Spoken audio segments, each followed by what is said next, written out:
Bonjour, salam. La salle d'audience du tribunal correctionnel de Paris s'est transformée en salle de théâtre, pour la comédie de l'année, le procès de Jawad Ben Daoud.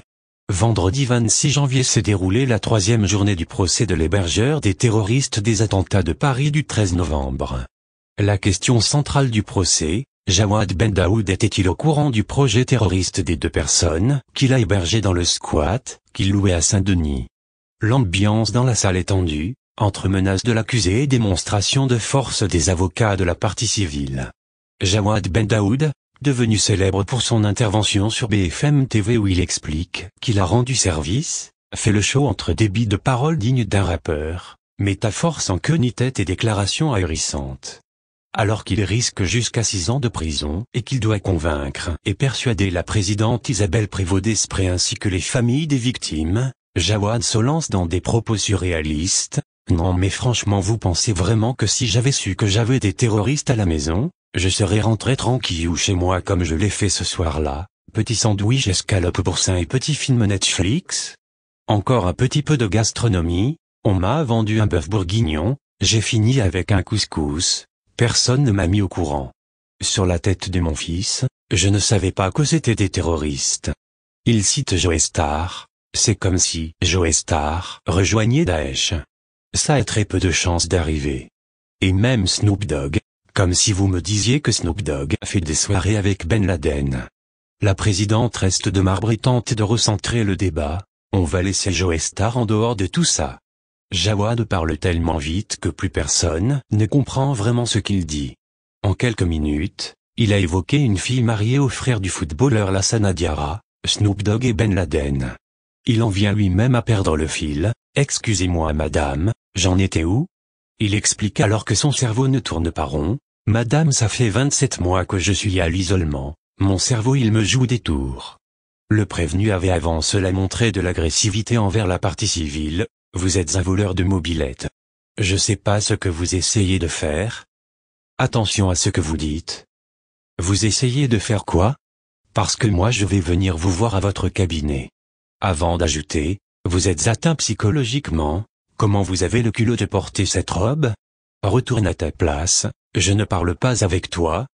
Ces attaques lancées à Maître Georges Lot, avocat des parties civiles, ont fait réagir ses confrères, qui se sont levés sans hésitation.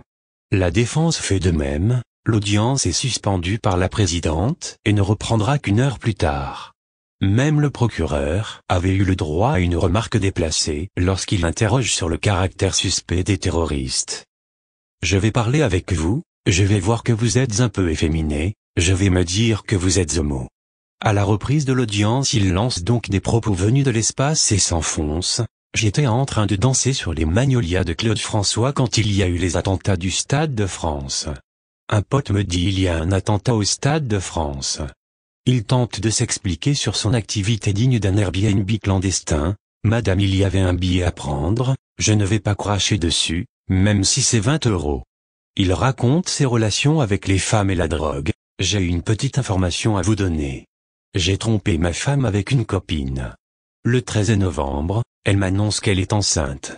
Les jours après, j'ai passé le temps à me défoncer car je sais pas comment je vais gérer le problème.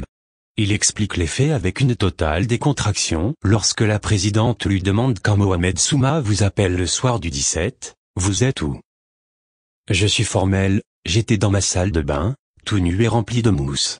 Après la gastronomie, il parle de son style vestimentaire. C'est la veste que je portais quand Abdelhamid Abaoud est arrivé chez moi, c'est pour cela que je l'ai mise aujourd'hui.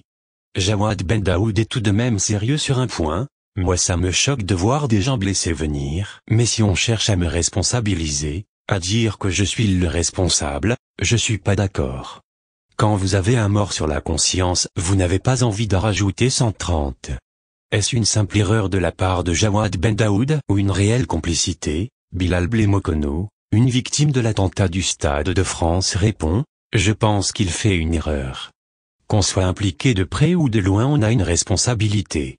J'aime ses propos quand il dit « Si j'avais su, je vous le dirais ».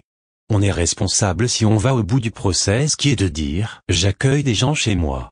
Dans ce cas, on doit être capable à un moment de vérifier l'identité des personnes qu'on accueille. La suite de ce feuilleton judiciaire reprendra lundi 29 janvier, à 13h30 source. Al-Nas. Que Dieu nous protège contre le diable. À bientôt avec Azzedine Abed.